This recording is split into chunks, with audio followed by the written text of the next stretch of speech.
उस दिन सूरज अपने चरम पर था। हवाओं ने भी कसम खा ही रखी थी नहीं चलने की। मैं भाप कर देने वाली ताप के बीच एक असहाय मुर्दे की तरह बांस के गेट से सटकर पड़ा हुआ था।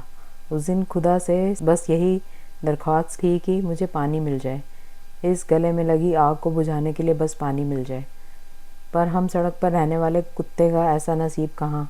यहाँ कचरे के डिब्बे में खाना मिलना तो आसान है, लेकिन पानी मिलना तो ऐसा है जैसा नेता के भाषण में सच्चाई मिलना। यहाँ लोग हमें खाना देते तो हैं, लेकिन उसमें भी उनका ही फ़ायदा। शनि खराब है तो कुत्ते को काला चना दो, राहु खराब है तो रोटी दो, शुक्र खराब है तो गुड़ दो, लेकिन पानी देने के लिए कोई ग्रह नहीं बोलता। पानी पानी करते करते मैं कब सो गया या बेहोश हो गया पता नहीं चला। गीली गीली ठंडी ठंडी बूंदें जब आंखों से टकराई तब मेरी आंखें खुली। मुझे लगा बारिश शुरू हो गई।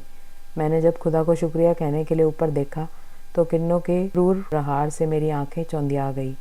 वाह ख्याल ए पानी सोच खुद को कोश कर मैंने फिर आंखें बंद कर ली।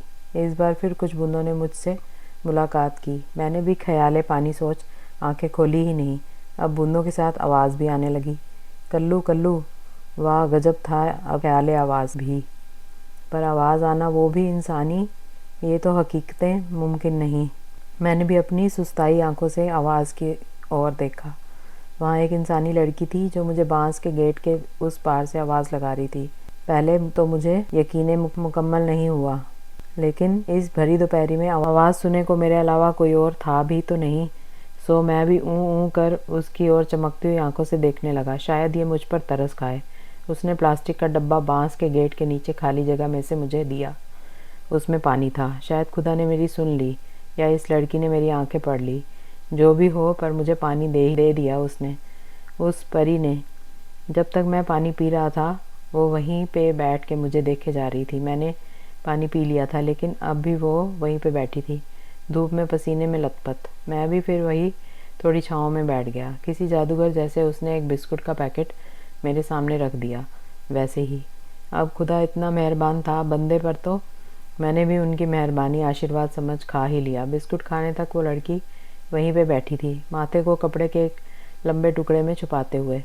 उस दिन मुझे पता चला खाना देना और खाना खिलाने में कितना फ़र्क है। अब मैं रोज़ उस बांस के गेट के पास जाता हूँ। मुझे देख कल्लू कल्लू कह बुलाती है और गेट खोलती है। बांस के इस पार घास की मलमली चादर बिछी हुई है, जिस पर मैं एक अलसाए आदमी की तरह पसर जाता हूँ। वो मेरे लिए प्लास्टिक के डब्बे में पानी लाती है और एक बिस्किट, और मुझे बड़े ही प्यार से खिलाती है। हम घंटों बैठते हैं अंधेरा होने तक। जब चांद बादलों से बाहर निकलता है तब मैं गेट के बाहर निकलता हूँ और वो गेट बंद कर लेती है, कल फिर खोलने के लिए।